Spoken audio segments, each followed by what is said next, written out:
Hang on for a ride like you've never been on before.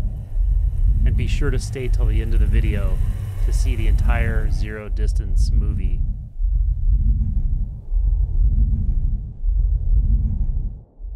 So today we have a special guest. This is a little different than what we've done before because this is an artist who makes incredible sculptures that really transmit something beyond the ordinary ways we perceive the world and ourselves and so forth. His name is Tomas Peeters, and I just wanted to say hi to you first, and we'll just get into a little bit about how this started. Angelo, hi. Hi, thanks for joining us. I really appreciate it. Oh my gosh, how special is this? I love doing this. Awesome. Well, so what I wanted to do first was just read. You have an art statement on your website, and I really just liked how powerful and poignant this is. So I'm just going to read this, and then we'll get into a little bit more about like your story and your history. Wonderful. At the center of my observatories are empty mirrors collapsing your sense of being located within a head. These oscillating sculptures turn around the arrow of your attention from the world of objects you are looking at to the empty space you are seeing from. As the observatories collapse all space, that which is seeing suddenly becomes visible as an absence that has no boundaries. These sculptures are not objects to be looked at. They simply stand as transparent mirrors reflecting the infinite emptiness you are already looking out from. As the observatories collapse all distance, you are no longer looking into the world. All of the world is looking out of you. There is seeing, but no one looking. So how did this start for you? Yeah. When I was a really young boy, maybe 5, 6, 7 years old, my mom had gotten me this pile of wooden blocks, like a lot of different sizes, and I was a very sensitive boy. I loved to be on my own, solitary, and I would get really early up in the morning, and I would start building these contraptions. They would be towers with tunnels that interconnected, and at the center somehow there was always like a cavity or a cave or an empty space, and if it was possible I wanted to shoot light into it, and I was obsessed with using form to reveal emptiness. I mean, of course that was not what I was thinking at the time. This was just something instinctual that was happening. Is this luminous eye upside down?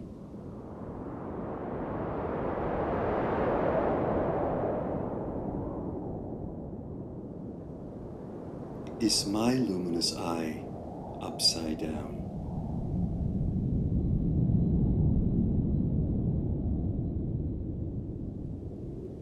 The space inside this transparent eye is upside down.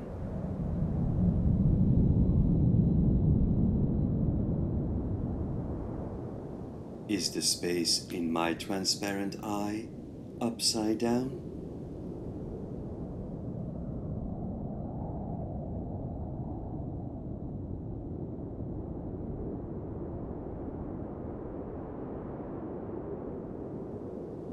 The landscape inside this upside down eye is moving through space.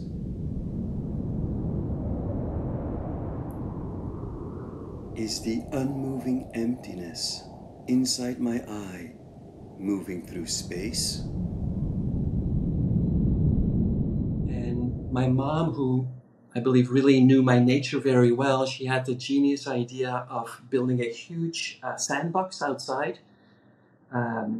And so in the summers I would again spend hours building these structures that, well, out of sand, so piles of mounds and with tunnels again and cavities. And the interesting thing, Angelo, is that it was never about what was inside the cavity. Like, I was thinking about this and I was like, okay, there needs to be a treasure, there needs to be something to be found, or I'm going to put some object in it, but I never did.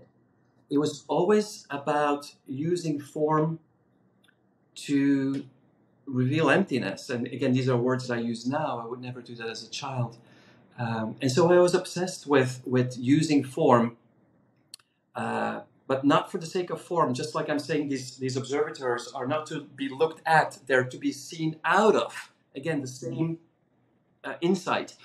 And so that just progressed, and then of course I was so lucky to be in art schools from grammar school all the way to high school, which really suited my nature because I excelled at it. And then I was able to go to study and do my undergraduate in Brussels.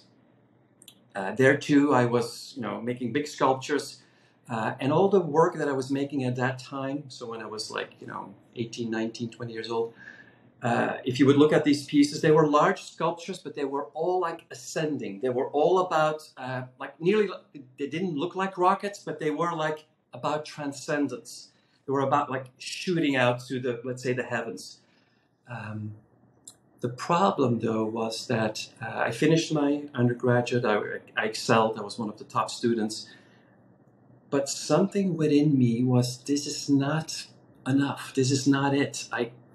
I was very dissatisfied, let's say, with what the art actually did for me. I was not really concerned about others. It was really more about my own journey.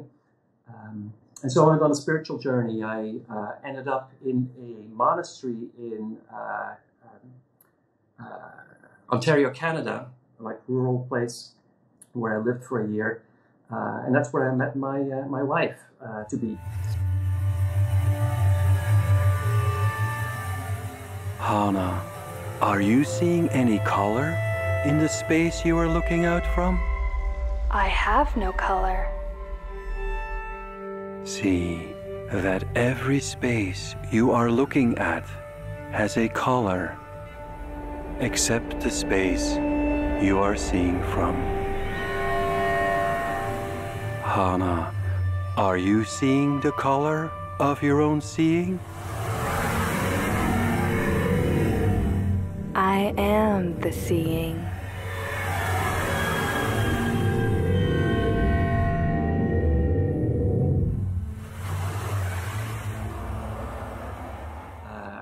So then we, traveled the world for a while. We settled in California and Los Angeles, and we raised a family. I got 3 grown-up kids. And during that time, let's say about 20 years ago, I'm like, I need to go back to art school. I need to pick this back up. And I was not happy with the work I was doing. So back to art. So I did my master's here in Los Angeles, and while I was raising, family together with my wife. And I excelled at it. I loved it. But all the work that I was making was what I would call metaphoric. It was about wholeness and completeness, but out there. A circle with an egg in it, origin, completion, but there, not here. And I just lost interest there. So I finished the degree, but the whole idea was that I was going to teach afterwards, and I had no interest. I had no spark to do this. So I stopped, and this was the second time that I stopped, because the first time was my undergraduate in Brussels, so spiritual journey, and then, good years later, again, stopped again.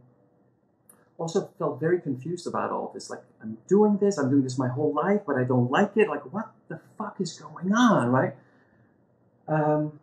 So again, I went on a spiritual journey, but this time it was very different.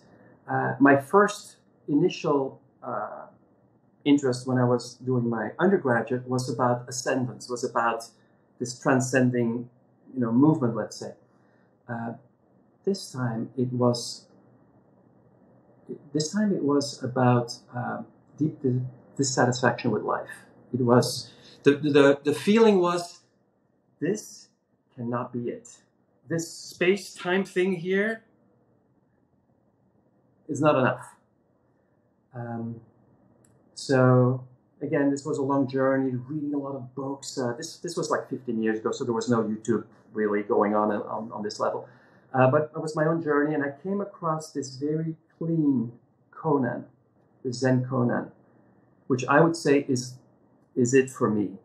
And it says, form is emptiness, emptiness is form. I didn't understand it, but I knew intuitively that freedom lay right there. And instead of escaping into transcendence and getting out of space and time, this was actually immanent. This was actually seeing what is this space and time here, right? And so it was a very different approach, let's say, but also with a lot of suffering and a lot of suffering and just deep dissatisfaction in life. And that's where I came across The Headless Way of Douglas Harding. So for the viewers I may not know, Douglas Harding was a 20th century architect, poet, philosopher, mystic, who created the experiments, or what he called the experiments. And these are physical setups, experiments, to see your non-dual nature in a very direct way, like bang. And so it's called The Headless Way because right here, so for me right now, right here at zero distance, and I'm putting my hands here because what you are seeing here is my head. But in the space between my hands, for me, from my view here, there's nothing here. There's no head. There's just the world, right? And suddenly there was a recognition that this emptiness that is form, well, I'm this emptiness, or what's here is this emptiness, and this form is at no distance from this emptiness. This emptiness is now filled with this room and with your face right here. What?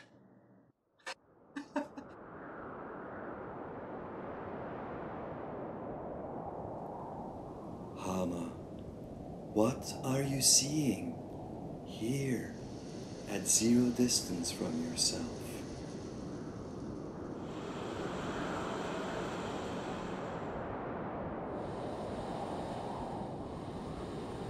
How far is this transparent space you are looking at from this empty space you are seeing from?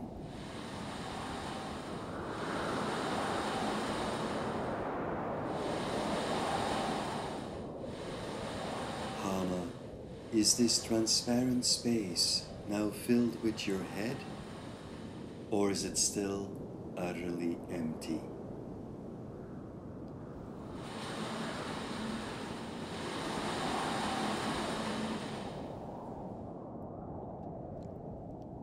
It's empty. Look at this transparent space that contains these mountains, and see it is at zero distance from the empty space you are looking out from. Like, no way. Like, it was just everything fell in place. It was not like, this was not about becoming perfect or becoming right or becoming, even sane. I mean, I still had all my hang-ups and all of that, but the search just stopped. Boom. I was not looking anymore. I was so frantically looking for something. And so your question, how did these observatories come about? I was dissatisfied with space and time, so to speak, right? My life, being born, what is this? These big questions. But I use space and time because I'm a sculptor. I don't want to talk in philosophical ways. I want to talk into physical, touchable, concrete things that we know, right? So I use space and time as my go-to. So the space and time was not satisfying. Now that I had discovered that I am this emptiness in which everything appears, well, now, what does space and time look here at no distance from myself? Like, is it still the same thing or is it something different, right? So the question then became, am I here an object floating through space, or am I bound with space itself? Am I an object floating through time, or am I this eternal stillness, right? And so I started building these observatories using form to reveal infinity and using form to reveal eternity. Or actually, in this way, it would be better to say using time to reveal infinity. But not infinity as ever ongoing in space, but dimensionless presence. And not eternity as ever going time, but eternal beingness, nowness. And so all these observatories are built to very specifically see this, not understand it, not think about it, but actually have a visual experience of this. I have a couple of questions for you about this. One is going back to toward the beginning of what you were describing. When you were building these structures as a kid, do you remember like having a story about it, or like if your mom asked you, "What are you building?" and did you have a way of talking about it, or was it totally intuitive for you? It was totally intuitive. I had no clue what I was doing, but it was so repetitive. I was so, yeah. It was a. I don't want to. When I'm saying this, I don't want to say there was purpose and then it developed and it would all made sense, and I don't really ascribe to that. It was just something that I was deeply in tune with and attracted to, which then flourished into this, and who knows where this is going. Yeah, so very intuitive. Yeah. So as I was listening, that's exactly. I mean, intuitively, I could totally get what you're talking about the whole at every step of the way. It's fascinating. And the other question I had, well, I had a few, but the other one that I think is a little more on the top of my head right now is when you started making these sculpts, the observatories. Once it clicked of how this was, what this is. Did you was it really like simple, or was it like a technical challenge from there on? I love that question. So it is very difficult. It's very difficult because if I were to have a viewer or let's say a person in front of me, I'll use you as an example, but you have to play ignorant right now. And I would say something like, look at my face and now look at the space you're looking out from. And for most people, they would be looking at me for a second and then they see the background and then they get distracted and they may have heard the directions, but they're not going to stay focused because there's so much going on, right? And there's so much to look at. And then this space you're looking out from here, well, I mean, what is that now? Is that here? Is that there? Is that, you know? So the observatories, and I can get really specific into that if you're interested, have basically three visual principles that need to be touched for them to be really effective. And maybe a word about the effectiveness. So this is art, but for me it has to work. If it doesn't work, I'm not interested. So I made a lot of things that looked really cool that did not work. I mean, this is no rocket science, but at some level it is because it has to work. It has to work for people, for other people, right? And so would you like me to go into some of the principles? You know, I just want to reflect, man, that I totally resonate with that. That's how I felt. That's how I felt with the book. I'm like, you know, I can write about consciousness in probably a lot of different ways, but it has to click the right way where I know this, it doesn't matter what happened to me. It has to work for you. You have to be able to pick up that book and open it and see through, you know? And so, yeah, it takes a lot of nuance and trial and error and revision and that kind of thing. So I understand that. And in one sense, you could say perfectionism can be such a curse at some, depending on how you're operating. But when you're able to really honor that precision with patience and ultimately love, and you're doing this out of essentially compassion, it really like those lenses line up in a beautiful way. And that's clearly what I saw when the first time I looked at one of your videos. And I haven't seen your observatories in person. We can talk about that, but just the videos transmit clearly. But I sent you a ticket. I sent you a ticket in the mail for flying over. I am all about it, man. I want to know. Well, we'll get into the locations and stuff, I think, in a bit, maybe. But go a little bit more into what you were just talking about with the technical. What I do has to be both, and these are just really other people are going to be the judge of this, but from my perspective, the work has to be just completely captivating. And when I show videos or even the pieces to most people that have never seen them, they are, the most common response that I get is, how did you ever come up with this, right? So they've seen art, but this is so intricate and so, like it has a sublime quality to it, and it like moves, and it has, it's just so intriguing. But that's not the work of a genius. This is just a lot of sweat and tears. So I build prototypes in styrofoam and plastic and wood, and then I see if it works, and then I use mirrors, but regular mirrors, and I use optical mirrors, and I have it laser cut. I mean, it's just an avalanche of trial and error. And then I make something, and I'm really excited about it, and it really doesn't work, But to come to the three principles that I was talking about, three visual principles. Again, I'm talking about visual. Everything is about seeing. Number one is mirrored symmetry. And what I mean by that is that when I look out there, I see objects moving in space. Everything is an object, however big or small, and everything has a boundary. And so they're objects in space. And so mirrored symmetry means that what I'm seeing over there, I believe that I'm visually seeing here. At zero distance from myself, I am seeing from this world.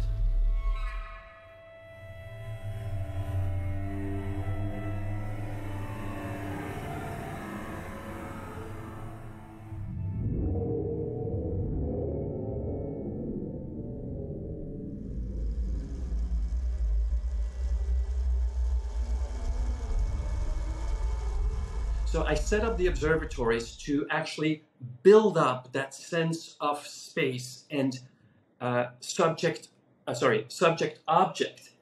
I want to build that up because you can only destroy what feels really kind of there and then not there. So it cannot have vagueness. It has to be a one-to-one, and then let's see what happens, right? So that's the number one, mirrored symmetry. The second principle, visual principle, would be clearly defined boundaries. So later on, or maybe already now, the viewers have seen some of these images, and one of the images are the observatories. And one of the observatories has this upside-down head inside this transparent sphere. Well, it's something very clear and defined to look at. So when I'm saying, can you see the upside-down face floating in space? You're not going to be like, what do you mean?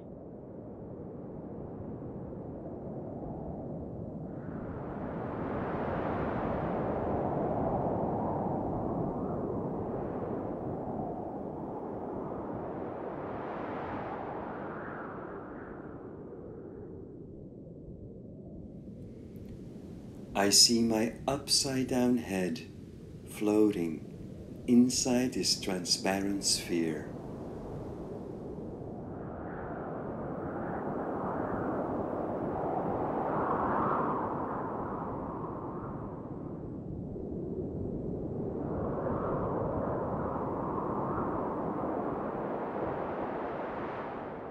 I see that inside the empty space of this Mobius strip, right here, I have no head.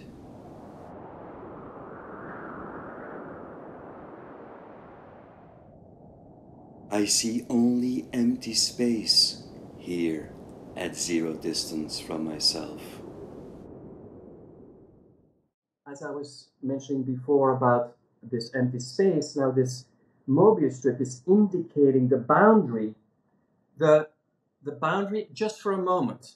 I want to create a sense of a boundary here before we break anything. Because if I say, can you see your boundlessness? People are, yeah, I see it, but no, they actually didn't, right? So, again, visual clue number 2 would be creating boundaries over there and here. And then visual principle number 3 would be to have what you're looking at and what you're seeing from very unusual and very clear. So unusual and clear. So again, with that upside down head floating in space, it's like, what is that? I mean, it's very unusual, but also, really importantly, very recognizable. Because I want you to be somewhat like, well, this is not like how I am. I'm the right way up, but that's weird. But there is, again, that symmetry, right? Where I imagine a head here, but I'm not quite like that. So very unusual, but very recognizable. And then in the Mobius strip that you're looking out from, when you're putting your head into this, it's like, whoa, what is this here? This is very unusual. But once you're in, you've always looked out of this space. It's very, right? I mean, it's maybe you have no recognition, but it's normal. I mean, it's very recognizable. And so I'm using these principles to, when I'm building my work, I'm asking like, okay, is it doing it? Is it doing it? And some are stronger in one way and some are, I mean, you cannot have everything in one package. It's just not going to happen.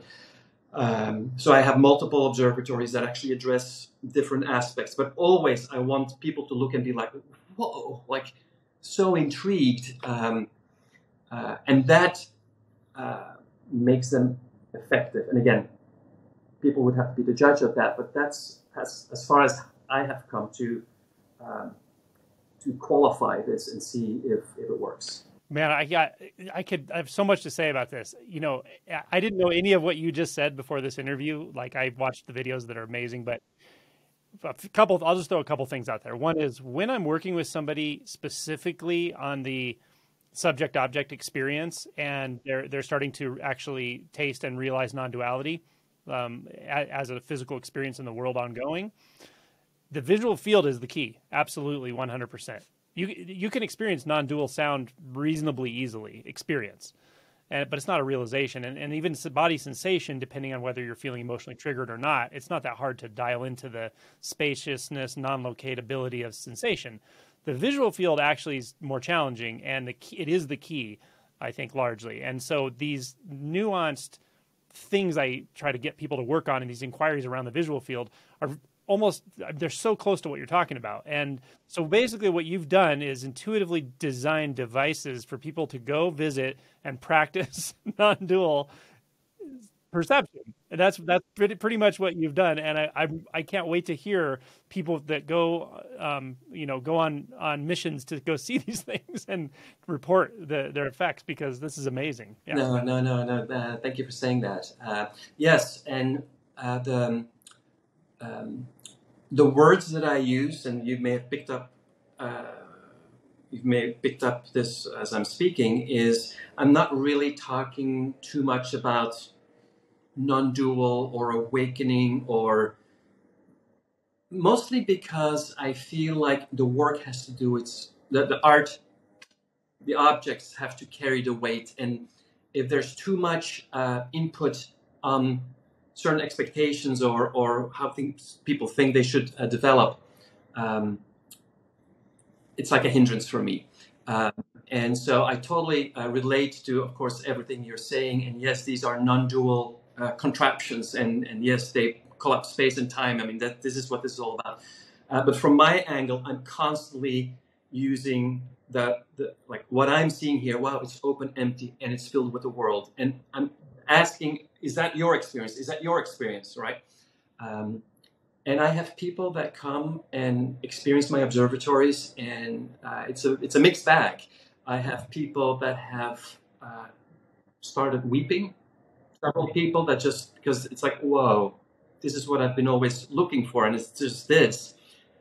I've had people that ran away, that were like completely, I would say offended, or not offended, but like, well, if the self falls away, it can be very I mean, so, and that probably is part my fault, because I was not maybe screening enough, or where people are. So now I'm a little more careful with that. But yeah, it can be like decapitating. I mean, you're just gone. Yeah. And how about dizziness? Like, do you ever see people get that dizzy with it and like have a little bit of like depth perception issues and things after? Oh yeah. So Observatory 3, which is the mirror observatory that you'll see in the film Zero Distance. It's like shot in the desert while the sun is going under. So that's a piece that turns around. You're on a platform and you've got these mirrors that move in and out, and it's completely disorienting. I mean, it's even if you're not talking about non-duality, it's like, where the fuck am I? I mean, it's just really. It's empty. Look at this transparent space that contains these mountains, and see it is at zero distance from the empty space you are looking out from. I love this. I And love so I this. have to be careful with, like, I will say to people, I will say something like, all right, so this might be a little bit disorienting. If it's too much, we can step off. If if you feel like getting nausea, please let me know.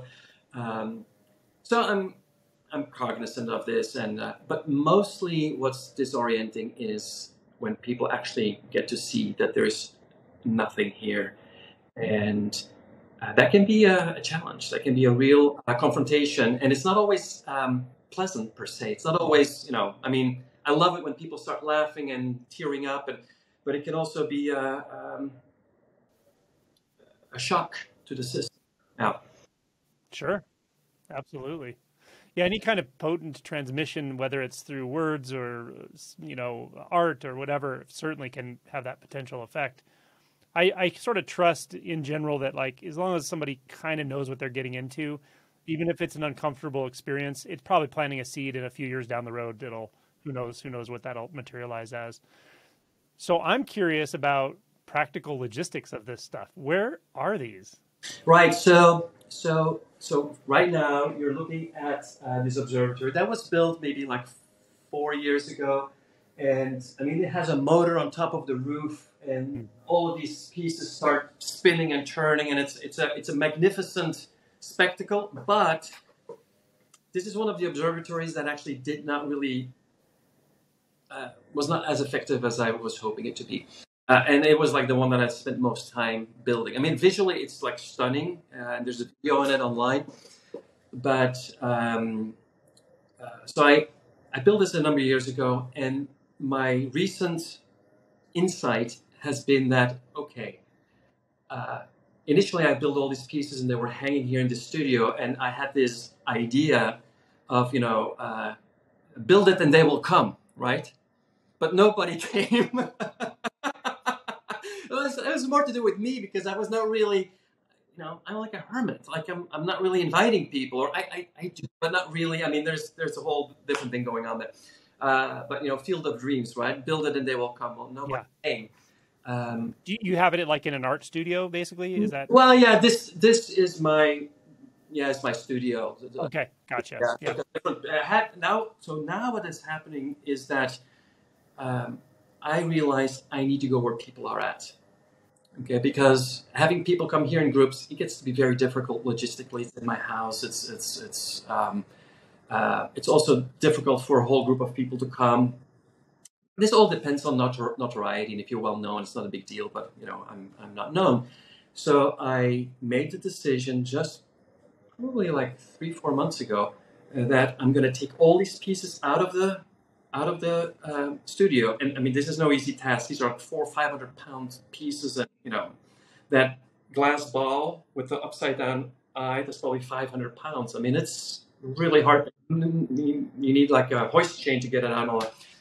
So I'm taking everything out, which I already did, and I'm putting it all on huge tripods that are like 20 feet tall. So you saw the videos where the earth spins upside down, right? So that's me, just by myself, taking these pieces out into the desert with the pickup truck, and I'm assembling everything. Then I drive the pickup truck underneath the tripod. I've got a chain. I've got a huge ladder. The wind is blowing. I'm like freezing. I'm hooking this, hoist chain on, and then out of the truck I lift up these pieces and I put everything. Then I put my camera on my forehead, and I'm doing the filming.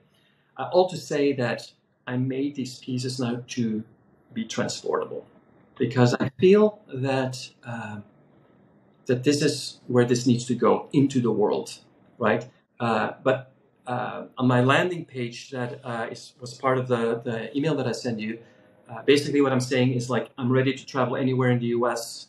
Invite me, I'll come out. Of course, these are large pieces. We need to have outside space or huge hangars or, inside spaces, but all made to easily set up, even though it's complicated, but easily set up and to be experienced by a group of people in preferably nature. I mean, I just love to be like, in a big space. I mean, it's just so, it's like it feels like you're on a pilgrimage or something. It feels special. It feels unique when you're out there in the desert and it's just like, whoa. And people are like, they have a disposition to they're open. Yeah. So I don't know if that. Well, I want to do this. So what came to me is I want to do this at a retreat. That's what I was thinking. What?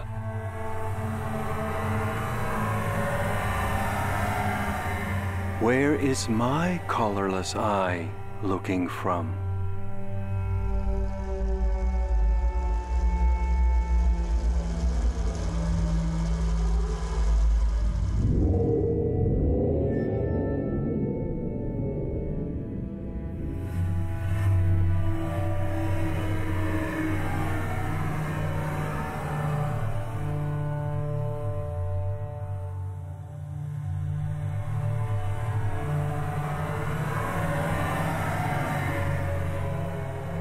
Hama, where is your colorless eye looking from?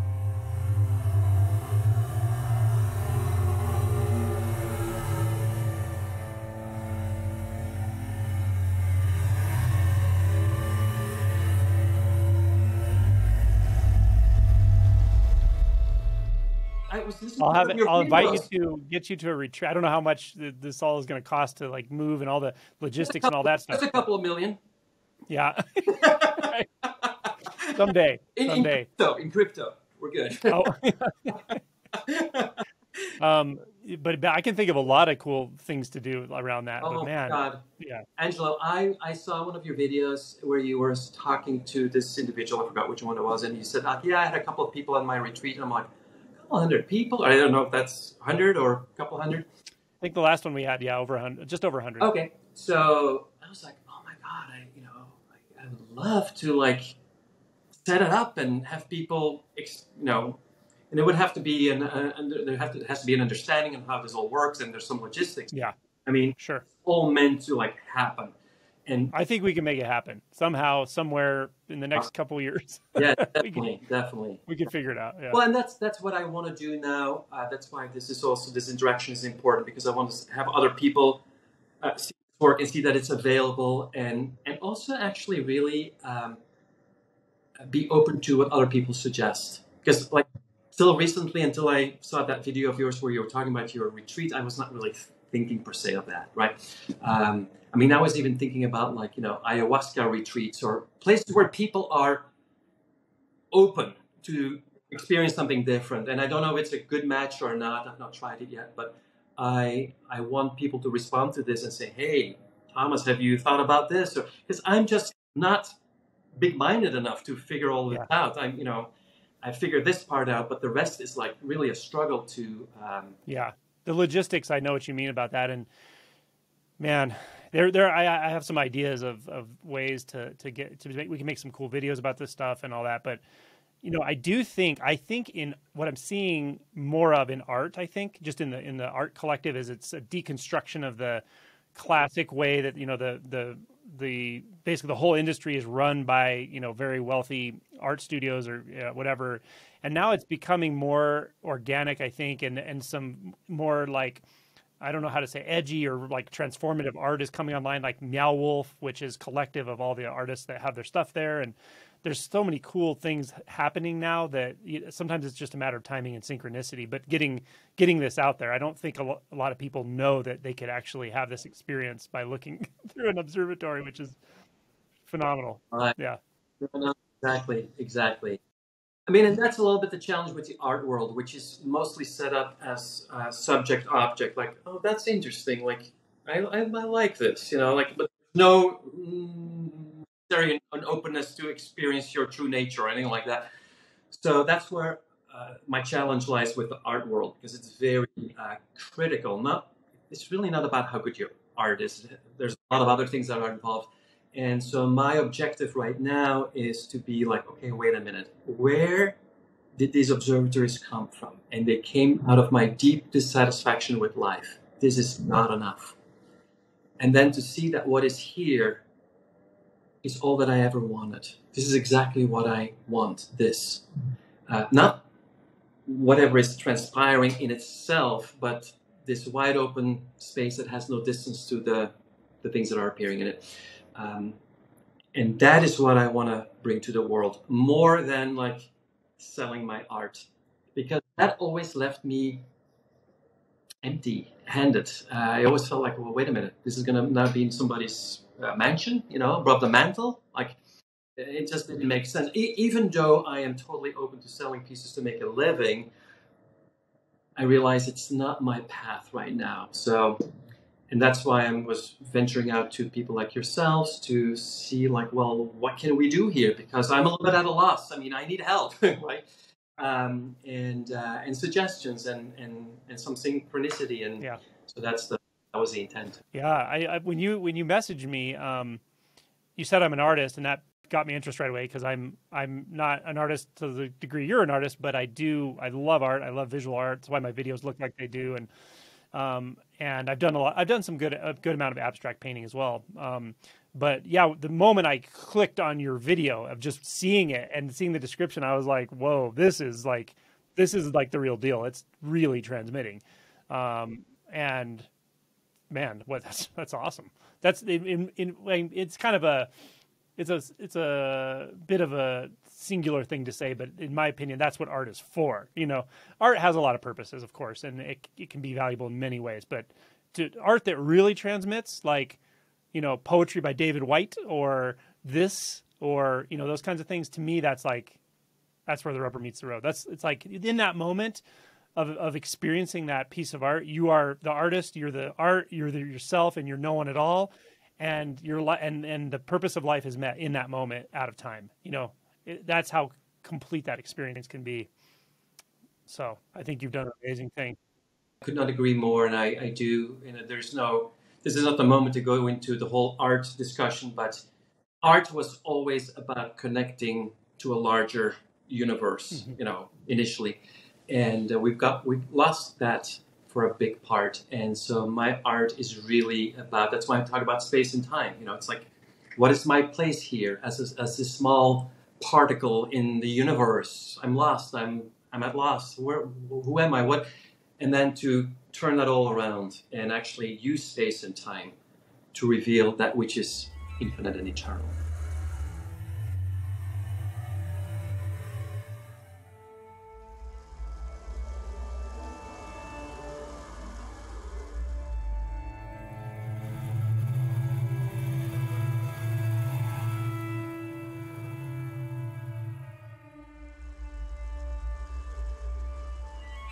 Is my single eye upside down?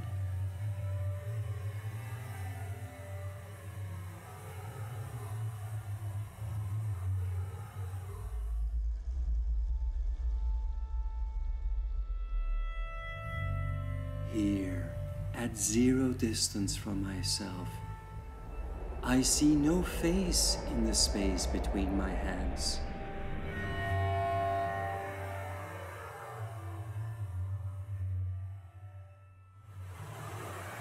My single eye has no up or down.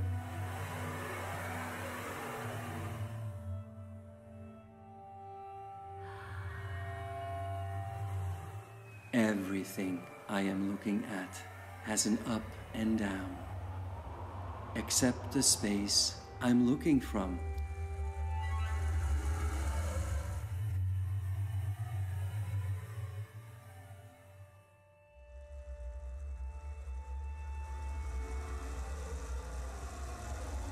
Here, at zero distance from myself, I have no face.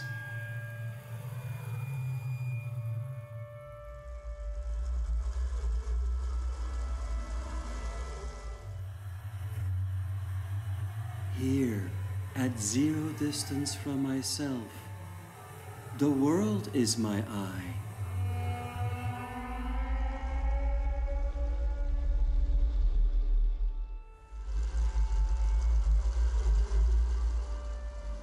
big is my single eye?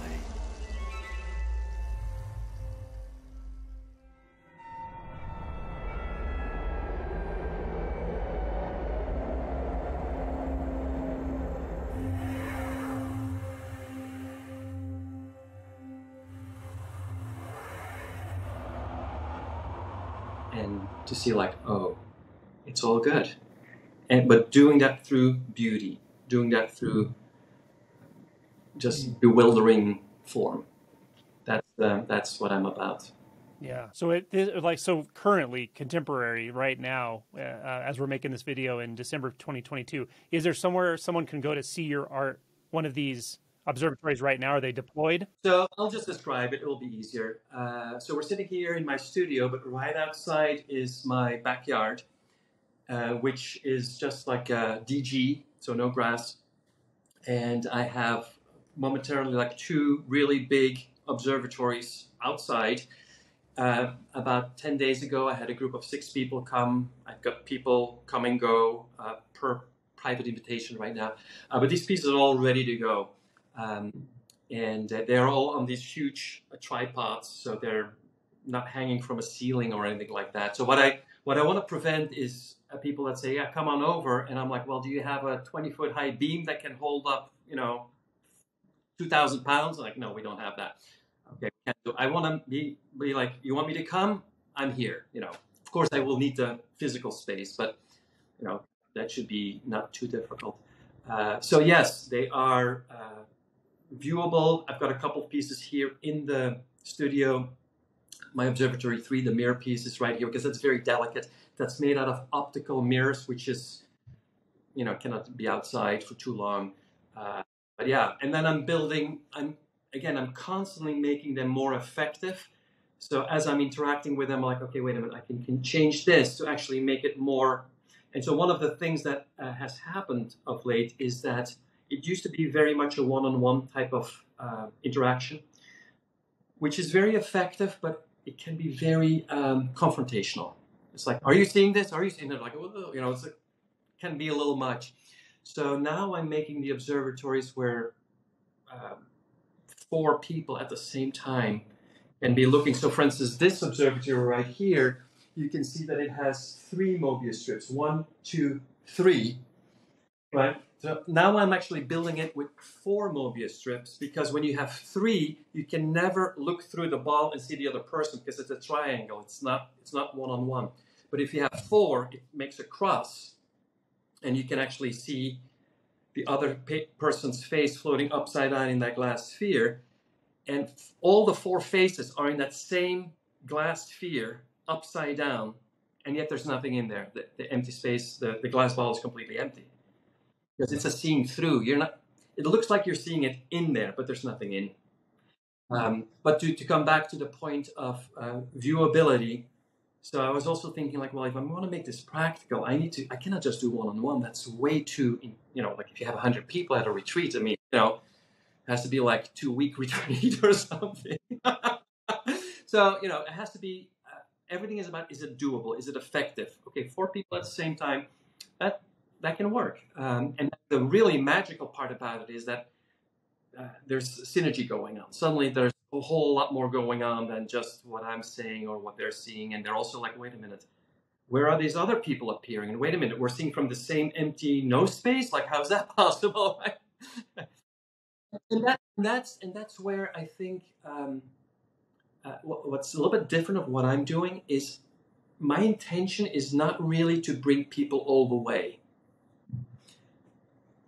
I mean, yes and no. So the intention is, I don't want to say words that they're not experiencing, right? So if I, for instance, say,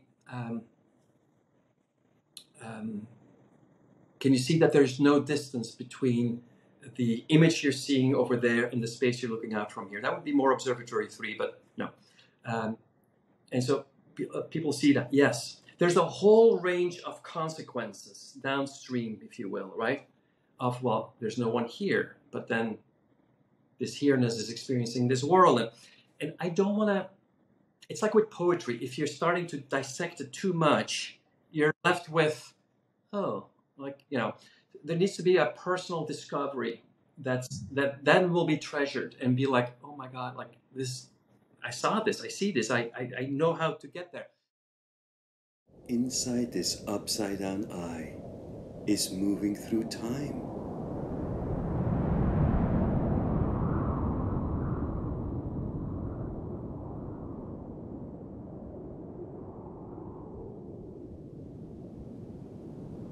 Is the unmoving emptiness inside my eye moving through time?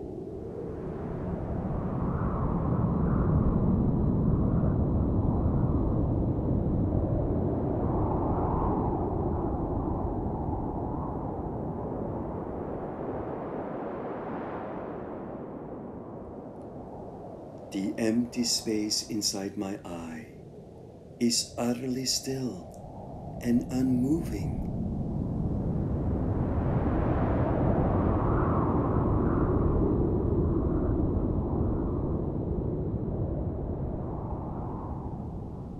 This upside down eye is whirling through the space of time.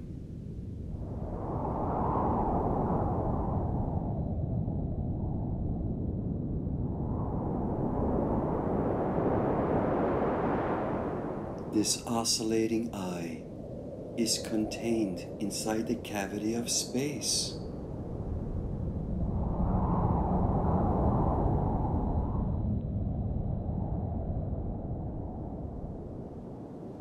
Is my unmoving eye contained inside the cavity of space?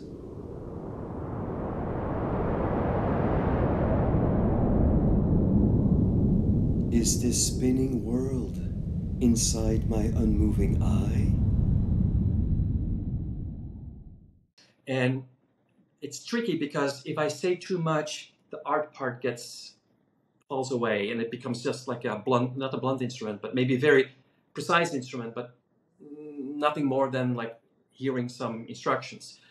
And I want it to be something that people want to come to, maybe not per se to be liberated, but to, well, this looks very interesting, right?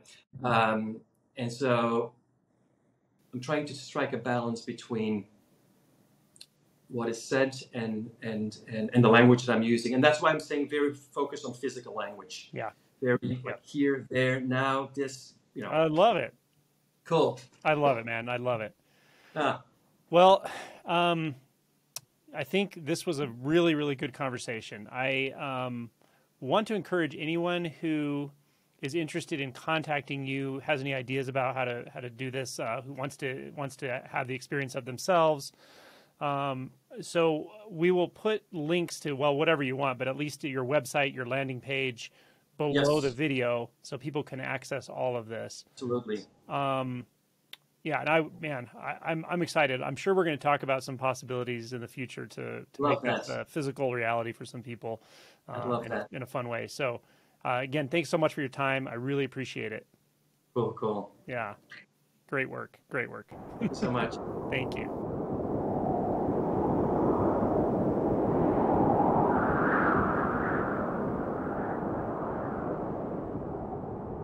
I see that inside the empty space of this Mobius strip, right here, I am this empty space.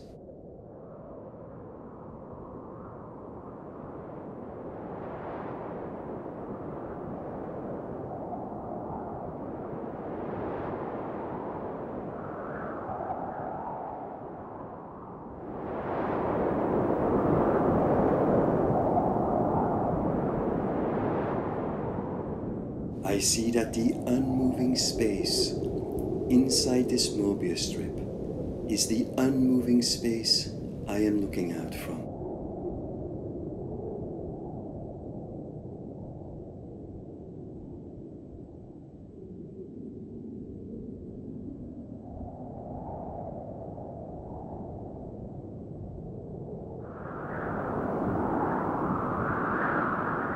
I see that inside the empty space of this Mobius strip, right here, I am this unmoving space.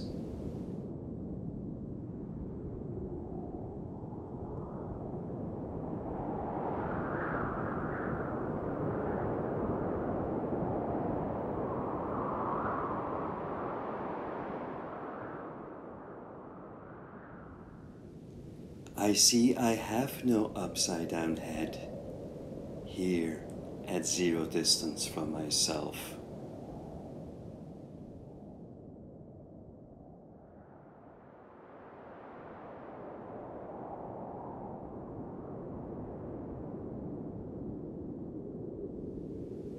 I see I am utterly transparent, here at 0 distance from myself.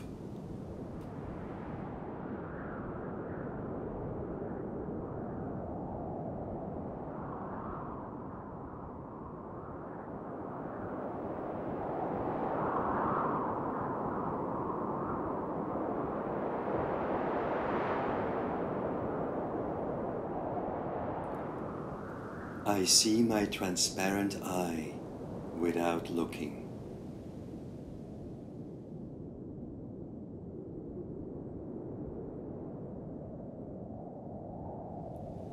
I see my transparent eye is this world.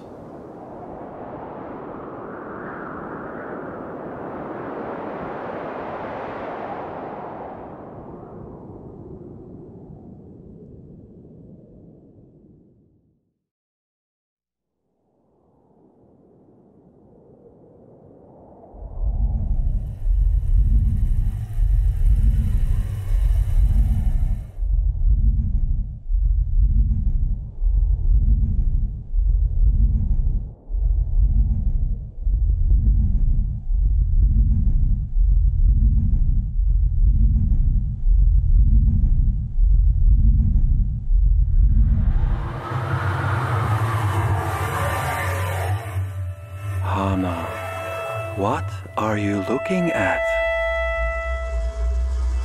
See that the space you are looking at is filled with the color of my face. Now turn your attention inwards and look at the color of the space you are seeing from.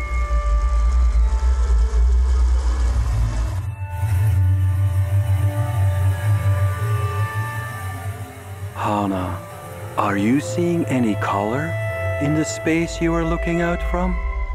I have no color. See that every space you are looking at has a color, except the space you are seeing from. Hana, are you seeing the color of your own seeing? I am the seeing.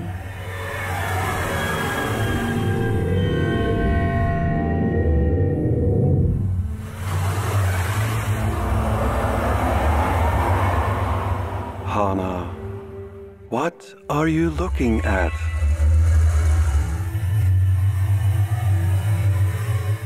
See that the space you are looking at is filled with the shape of my face. Now turn your attention inwards and look at the shape of the space you are seeing from.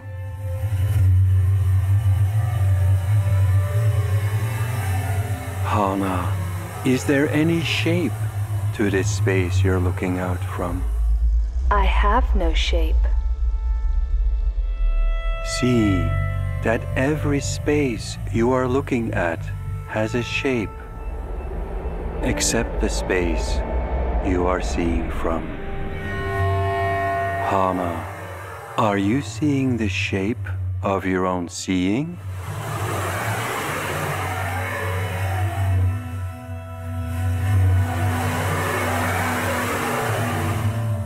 I am the seeing. Hana, everything I am looking at is appearing to me, except the space I'm looking from.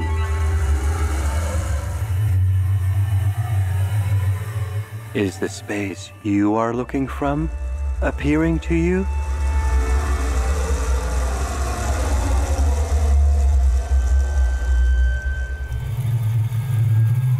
Turn your attention inwards and look at the space you are seeing from.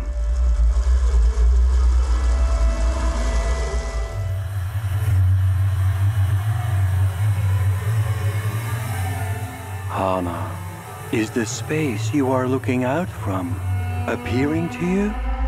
I am not appearing.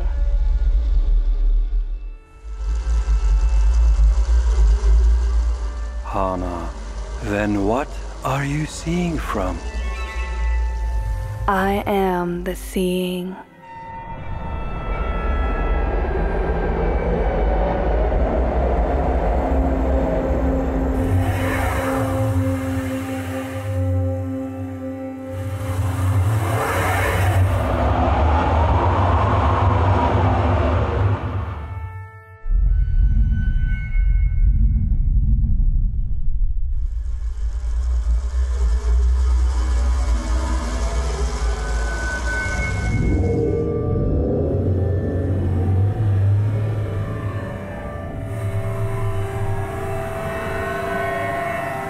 Where is your colorless eye looking from?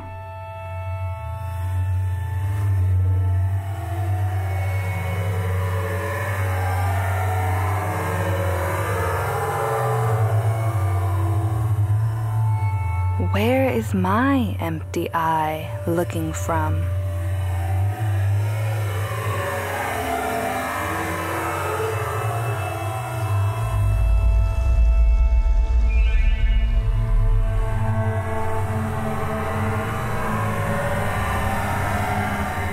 Where is my colorless eye looking from?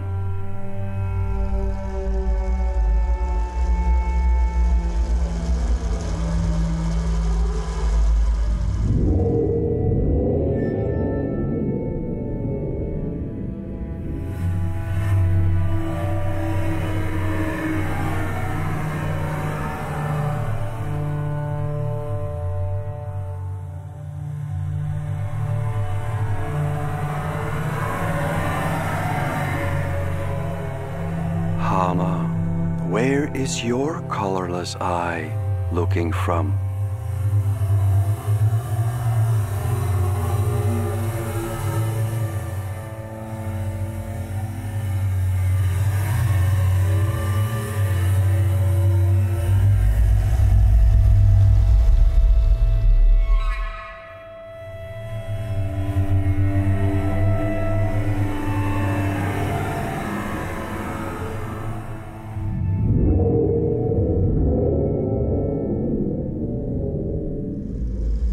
Look into the direction where other people see your colorful eye.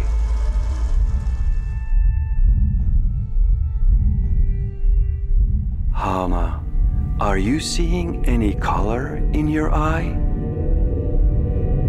I have no color. Then what are you seeing here at zero distance from your eye? My eye is empty. Hana, where do you look to see your empty eye? I have no eye.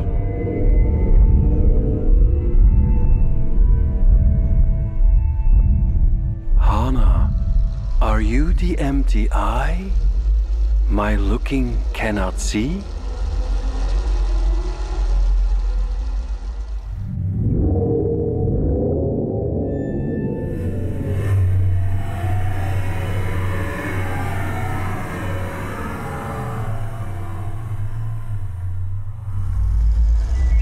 I am.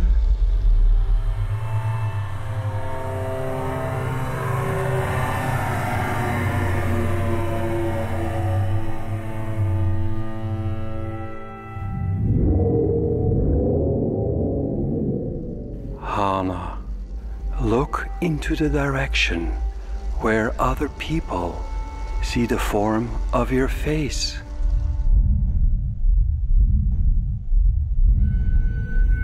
What form are you seeing on your side of your face? I have no form. Then what space are you looking out from to see your formless face? I have no space. Hana, are you the empty space I am looking out from? I am.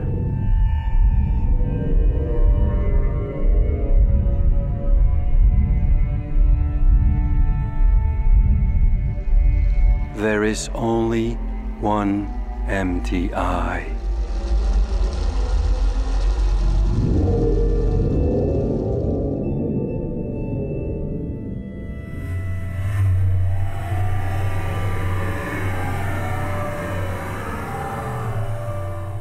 I am that I.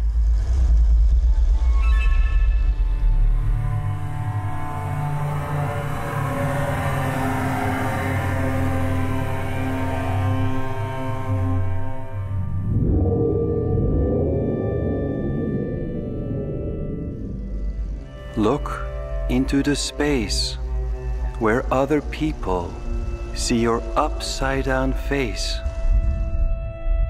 Hana, is the space you are looking out from upside down? I have no space.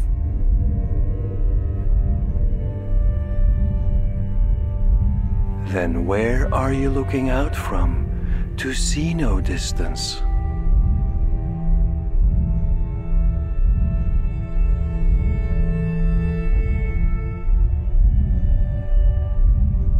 There is only one I, and I am this world. Hana, you are looking at a faceless mirror hovering right in front of you. See that this faceless mirror you are looking at is also appearing as this empty space you are seeing through. Hana, are you seeing any distance between this empty space you are seeing through and these mountains you are looking at? I see no distance. Hana, what are you looking from to see no distance? My empty eye.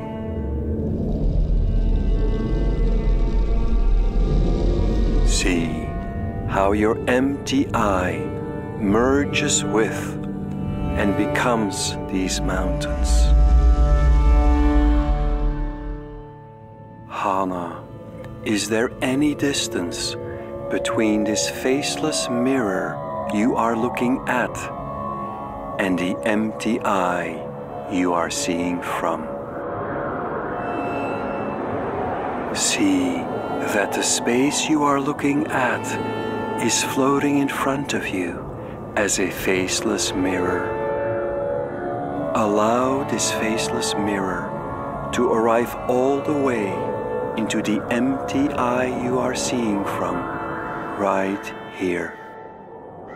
Hana, is this faceless mirror now filled with your empty eye, or is it still utterly empty? It's empty. Is there any space between this empty eye you are seeing from over here and the faceless mirror you are looking at over there? I have no space. Hana, see that at zero distance from your empty eye, you are these mountains.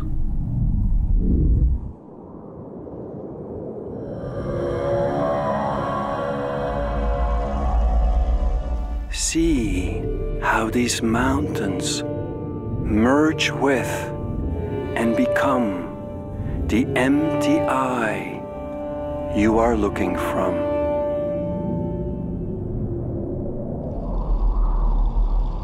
See how this faceless mirror you are looking at over there merges with and becomes the empty eye you are looking from over here.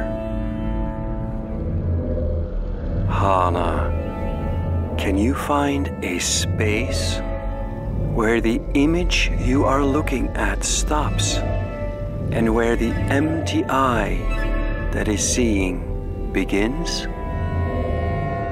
I have no space.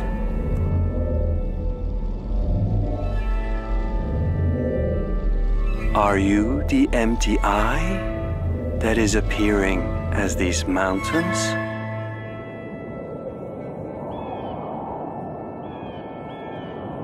I am these mountains.